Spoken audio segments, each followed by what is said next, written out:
Karena itu ujian, tantangan yang dilewati itu dilewati dengan rasa yakin bahwa ini membawa pesan-pesan dan nilai kebenaran. Bertindak dan bersifat profesional, khususnya dalam hal ini penegak hukum, Kejaksaan Agung, untuk menguak seluruh kebenaran, mencari tahu. Kalau terkait dengan politik, kan memang suasana politik ini kan sangat dinamis, mau menjelang 2024, tapi kan karena yang bersangkutan Pak JP diumumkan tersangka tadi oleh Kejaksaan, latar belakang hukum yang berlaku kepada Joni Plate sudah ditetapkan. Tapi tadi di ruangan kita ngobrol, kita berdiskusi, saya menyaksikan dari dekat pribadi-pribadi yang tak bergeming, pribadi-pribadi yang memilih untuk teguh dalam sikap, memilih untuk menghadapi ini semua, cobaan, tantangan yang muncul atas konsekuensi keputusan-keputusan dengan keyakinan bahwa Tuhan Allah Subhanahu wa Ta'ala akan berpihak kepada kebenaran. Kebablasan, bela korupsi Anies bawa-bawa nama Tuhan, si paling iman, si paling Islam, sehingga merasa sudah menjadi wakil Tuhan untuk membenarkan tindakan korup yang dilakukan oleh Johnny G. Plate. Tindakan Anies ini sekonyong-konyong demi menjilat partai yang sudah sudi mengangkat dirinya dari kubangan kegagalan menuju Pilpres 2024. Tapi jika membela kader korupsi yang merugikan negara dan membawa-bawa nama Tuhan, Anies sudah keterlaluan.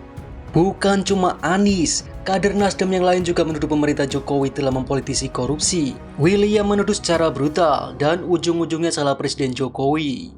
Pernyataan calon Presiden Nasdem, Anies Baswedan mengatakan Allah akan berpihak kepada kebenaran usai Johnny G. Plate ditangkap kasus korupsi, menimbulkan kontroversi.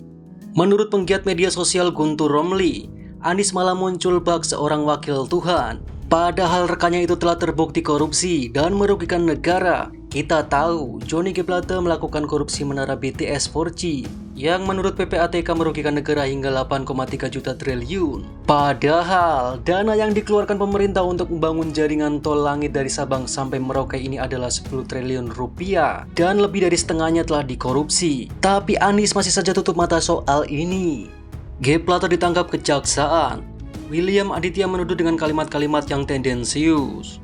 Kata dia, hari ini semua diinjak, semua diintimidasi. Hari ini semena-mena aparat penegak hukum melakukan politisasi. Kata gubernur menirukan Willy. Ya, secara tidak langsung menurut Guntur, Willy ini mau menuduh Presiden Jokowi dengan menyebutnya sebagai petugas partai, bukan pelayan rakyat. Anies, baca pres Nasdem pun datang ke Nasdem Tower setelah penangkapan Johnny G. Plate. Dia datang seolah-olah menjadi jubir Tuhan dengan membawa-bawa nama Allah dalam kasus korupsi ini, dengan mengatakan Allah akan berpihak kebenaran. Ucap itu memang benar, tapi untuk konteks yang salah dan jahat pula. Lalu dalam kasus korupsi ini Anies, kata Guntur, bukannya bicara soal komitmen dia tentang pemberantasan korupsi, kok malah menggunakan nama Allah untuk pembelaan saja. Oh iya, Anies tidak akan pernah berani bicara soal komitmen pemberantasan korupsi karena kasus dugaan korupsi Formula E masih diusut oleh KPK. Dan juga ada proyek DP rumah 0% rupiah yang merupakan proyek unggulan Anies Baswedan yang lagi-lagi tersangkut kasus korupsi, ungkapnya. Iya, memang bekas gubernur seiman pilihan JKT58 memang mengerikan. Dulu pendukungnya merasa sebagai kaki tangan Tuhan, dan sekarang gubernurnya merasa jadi wakil Tuhan. Gimana menurut kamu? Apakah Anies Baswedan layak maju ke Pilpres 2024 mendatang? Tulis di kolom komentar.